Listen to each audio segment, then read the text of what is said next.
রাজা হরিশ্চন্দ্র ত্রেতা যুগে বসবাস করতেন। তিনি ছিলেন এক সৎ, মহৎ এবং অতীব প্রজাবৎসল রাজা। তার প্রজারা সমৃদ্ধি ও শান্তিতে বাস করত। তার রানী ছিলেন শৈব্যা এবং তাদের এক পুত্র ছিল রোহিতাশ্ব। একবার শিকারে গিয়ে তিনি এক মহিলা কণ্ঠের আর্তনাদ শুনতে পেলেন। তীর ধনুক হাতে নিয়ে তিনি সেই শব্দের দিকে এগিয়ে গেলেন, কিন্তু প্রকৃতপক্ষে এটি ছিল স্বয়ং বিঘ্নরাজ দ্বারা সৃষ্টি করা একটি মায়া। বিঘ্নরাজ ঋষি বিশ্বামিত্রের তপস্যা বিঘ্নিত করার চেষ্টা করছিলেন। হরিশ্চন্দ্রকে দেখে তিনি তার দেহে প্রবেশ করলেন এবং বিশ্বামিত্রকে অপমান করতে শুরু করলেন। এর ফলে বিশ্বামিত্রের তপস্যা ভঙ্গ হল এবং তার অর্জিত সমস্ত জ্ঞান ধ্বংস হয়ে গেল। হরিশ্চন্দ্র যখন স্বাভাবিক অবস্থায় ফিরে আসেন, তখন তিনি দেখেন যে ঋষি তার উপর ক্ষিপ্ত হয়েছেন। তিনি তার অনিচ্ছাকৃত ভুলের জন্য ঋষির কাছে ক্ষমা চান। তিনি ঋষির ক্ষোভ দূর করার জন্য তার যে কোনো ইচ্ছা পূরণের প্রতিশ্রুতি দেন। বিশ্বামিত্র তার রাজসূয় যজ্ঞের জন্য দক্ষিণা দাবি করেন। রাজা তাকে কি দিতে হবে জিজ্ঞাসা করেন। উত্তরে বিশ্বামিত্র বলেন, তুমি, তোমার স্ত্রী ও সন্তান ব্যতীত সব কিছু আমায় দাও। হরিশ্চন্দ্র এই দাবি মেনে নেন। তিনি তার সমস্ত সম্পত্তি ত্যাগ করেন, এমনকি তার পরিধানের কাপড়ও। পরিবারের সাথে রাজপ্রাসাদ ছাড়ার প্রস্তুতি নিলে বিশ্বামিত্র আরেকটি দানের দাবি করেন। হরিশ্চন্দ্র বলেন যে তার আর কিছু অবশিষ্ট নেই, কিন্তু তিনি আগামী 1 মাসের মধ্যে আরেকটি দান করবেন বলে প্রতিশ্রুতি দেন। হরিশ্চন্দ্র তার স্ত্রী ও পরিবারের সাথে দারিদ্র্যে জীবনযাপন শুরু করেন। তার অনুগত প্রজারাও তার সাথে একই রকম কৃচ্ছ সাধন করতে থাকেন। বিশ্বামিত্র রাজাকে তার প্রজাদের সাথে দেখে অভিশাপ দিতে শুরু করেন, কারণ তারা সেই রাজ্যেরই অংশ ছিল যা ঋষিকে দান করা হয়েছিল। তখন রাজা তার পরিবার নিয়ে রাজ্য ছেড়ে চলে যাওয়ার সিদ্ধান্ত নেন।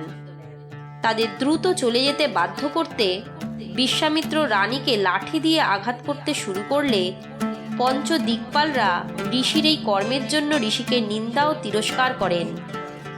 তখন ঋষি তাদের অভিশাপ দিয়ে বলেন তারা মানব রূপে জন্মাবে। এই দিক্পালরা পরে দ্রৌপদীর সন্তান হিসাবে জন্মগ্রহণ করেন। প্রায় 1 মাস পরে নানা জায়গায় ঘুরতে ঘুরতে হরিশ্চন্দ্র পবিত্র শহর কাশীতে পৌঁছান। সেখানে তিনি বিশ্বামিত্রকে দেখতে পান। ঋষি তাকে সেই দানের দাবি করেন যা রাজা তাকে দেবার প্রতিশ্রুতি দিয়েছিলেন। হরিশ্চন্দ্র বলেন যে 1 মাস পূর্ণ হওয়ার এখনো কিছু সময় বাকি আছে। এই সময়ের মধ্যে তিনি নিশ্চিত তার প্রতিশ্রুতি পালন করবেন। ঋষি পরের সূর্যাস্তে ফিরে আসবেন বলে রাজি হন এবং চলে যান। ইতিমধ্যে রাজার ক্ষুধার্ত সন্তান খাবারের জন্য কান্নাকাটি করতে থাকায় হরিশ্চন্দ্র চিন্তায় পড়েন যে কিভাবে তিনি ঋষিকে দান করবেন আর কিভাবেই বা তার শিশু সন্তানের ক্ষুধা নিবারণ করবেন। রাজাকে দুশ্চিন্তাগ্রস্ত দেখে তার স্ত্রী শৈব্যা তাকে প্রস্তাব দেন তাকে বিক্রি করার জন্য। কিছুটা দ্বিধার পর হরিশ্চন্দ্র প্রস্তাবটি মেনে নেন এবং তার পত্নীকে এক বৃদ্ধের কাছে বিক্রি করেন। নাবালক শিশু মাকে ছেড়ে যেতে না চাইলে তাকেও কিছু অতিরিক্ত অর্থের বিনিময়ে বৃদ্ধ ক্রেতার কাছে বিক্রি করা হয়। কিছুক্ষণ পর বিশ্বামিত্র আবার উপস্থিত হন এবং দানের দাবি করেন। হরিশ্চন্দ্র স্ত্রী ও সন্তানকে বিক্রি করে পাওয়া সমস্ত অর্থ তাকে দেন, কিন্তু বিশ্বামিত্র এই দানে অসন্তুষ্ট হন এবং আরও অর্থ দাবি করেন। তখন হরিশ্চন্দ্র নিজেকে বিক্রি করার সিদ্ধান্ত নেন। এমতো অবস্থায় ছদ্মবেশী যমরাজ একজন চণ্ডালের রূপ ধরে তাকে কিনতে চান, কিন্তু হরিশ্চন্দ্র একজন উচ্চজাত ক্ষত্রিয় হিসাবে নিজের আত্মসম্মানে বাধা পান। তিনি বিশ্বামিত্রের দাস হতে ইচ্ছুক হন। তখন বিশ্বামিত্র বলেন, তুমি যেহেতু আমার দাস, তাই আমার সব কথা তোমার মানতে হবে। আমি তোমাকে এই চণ্ডালের কাছে সোনার মুদ্রার বিনিময়ে বিক্রি করব। চণ্ডাল ঋষিকে অর্থ দেন এবং হরিশ্চন্দ্রকে তার দাস হিসেবে নিয়ে যান। চণ্ডালরূপী যমরাজ হরিশ্চন্দ্রকে তার শ্মশানঘাটের কর্মী হিসাবে নিযুক্ত করেন। তিনি হরিশ্চন্দ্রকে নির্দেশ দেন যে শ্মশানে প্রতিটি দেহ দাহ করার জন্য কর সংগ্রহ করতে হবে।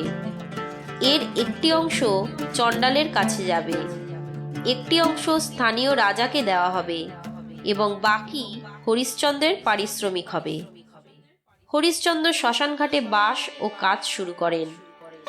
একদিন তিনি তার অতীত জন্মের কথা স্বপ্নে দেখেন এবং উপলব্ধি করেন যে তার বর্তমান অবস্থা তার পূর্ব পাপের ফল। এই দুঃস্বপ্নে তিনি তার রানীকে তার সামনে কাঁদতে দেখেন। ঘুম থেকে উঠে তিনি দেখেন সত্যিই রানী তার মৃত সন্তানকে নিয়ে তার শয্যার সামনে ক্রন্দনরত। রানীকে জিজ্ঞাসা করে রাজা জানতে পারেন সাপের কামড়ে তার একমাত্র পুত্রের মৃত্যু হয়েছে। নিজের দুর্ভাগ্য ভেবে হরিশ্চন্দ্র আত্মহত্যার কথা ভাবেন, কিন্তু উপলব্ধি করেন যে পরের জন্মেও তাকে তার পাপের মূল্য দিতে হবে। এদিকে রানী তাদের পুত্রের দেহ দাহের জন্য প্রস্তুতি নেন, কিন্তু হরিশ্চন্দ্র তাকে বলে দেন যে কর না দিলে তিনি এই কাজের অনুমতি দেবেন না।